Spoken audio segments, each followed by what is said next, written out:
What's up, Coogs? My name is Diego Diaz here again with Coog Cinema Reviews, and today we're going to be talking about Joker.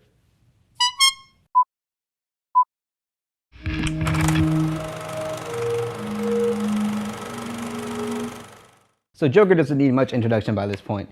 It's probably one of the most anticipated movies of the year, up there with Endgame and whatever other superhero movie came out this year, I don't even remember. But in case you've been living under a rock, it follows Arthur Fleck, played by Joaquin Phoenix, who is an aspiring stand-up comedian who, along with the other 99% of Gotham City, has been overlooked, neglected, tossed aside, and straight up beaten down by the 1%, the ruling class of the city.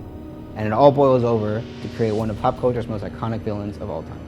Now, as much as I love comic book movies, I'm not a big comic book guy, especially not Batman or DC in general. But that kind of is okay with this movie. It's a standalone movie. It's not tied to like any universe or anything like that. It's its own thing. It's its own story. It's not canon. So you can go with it with very little knowledge and still get just as much out of it as, you know, a diehard fan would have. That being said though, I did have a few concerns coming into the movie, namely how mental illness would be portrayed in the movie.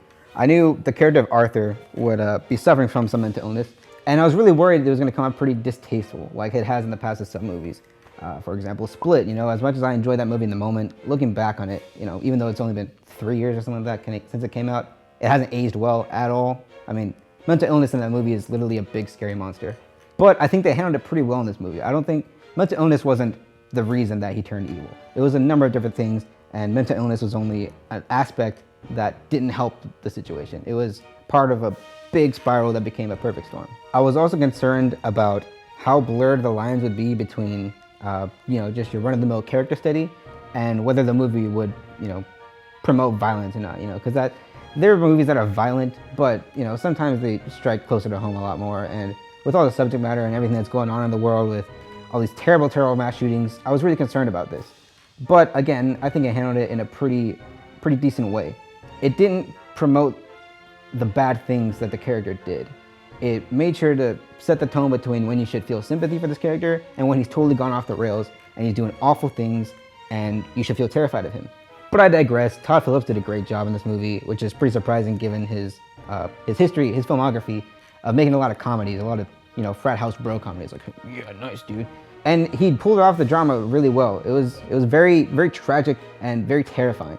And the cinematography was an aspect that helped in that as well. It was shot very well. It didn't look at all like a superhero movie. Instead, it looked more like a very tragic character study, and that's something I really enjoyed. It's very obvious that this movie got a lot of its influence from Martin Scorsese. Taxi Driver, of course, is the biggest thing. The plot structure is pretty similar. You know, it's a loner guy in the big city who sees all this corruption and takes power into his own hands to try to fix it or point out the flaws in it.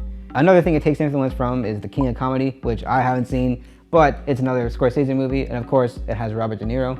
And this movie, no coincidence at all, also has Robert De Niro in a similar role as a stand-up comedian. Sometimes it may be a little bit derivative. Sometimes it kind of gets self-indulgent in that aspect. I don't think it was too much. I personally enjoyed it. I think it had some interesting things to say, some unique things to say that were separate from its influences. So that's something that I liked about it a lot. It felt like it took more pride in being more about the character than about the superhero or the universe.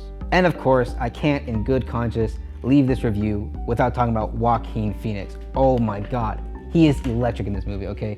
He carries this entire movie. He is incredible. And like I said before, that the movie does a good job of distinguishing between sympathy and fear. It's a lot to do with Joaquin Phoenix. Some moments, you know, when he's like at his lowest lows, you feel nothing but sorrow for him. You feel so bad for him. And then he does and goes these abhorrent things, and he just looks terrifying. He's terrifying. The laughter is one of the worst things that I've ever heard in my life. Not in a bad way, you know? He laughs and it almost looks like it hurts him. Like he's almost gagging. And I was like squirming in my seat. It was terrifying. I love Joaquin Phoenix in this movie and I love him in general. That's me being biased, but he's great and he's the reason that you have to see this movie. So now to answer the question, do we really live in a society? I'm gonna first say that this movie was really hyped up. You know, it won the top prize at the Venice Film Festival. Everyone's saying Joaquin Phoenix is, you know, to die for in this movie. Everyone's saying, oh, it's the craziest thing you'll see, or oh, it's gonna inspire mass shootings and stuff like that. And I don't think it's anywhere on either extreme spectrum. I think it's right in the middle. I think it's perfectly fine. I think it's a great movie. I didn't get blown away by it. It's nothing that I haven't seen before in terms of like violence or the plot itself. It was really good. I think it was really enjoyable. I think Joaquin Phoenix did a great job in this movie. I think he has a lot to look forward to come award season. And I'm gonna go ahead and say it. We do live in a society.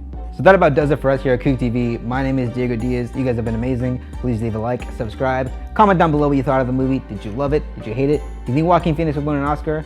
Let us know. We'll see you guys in the next one.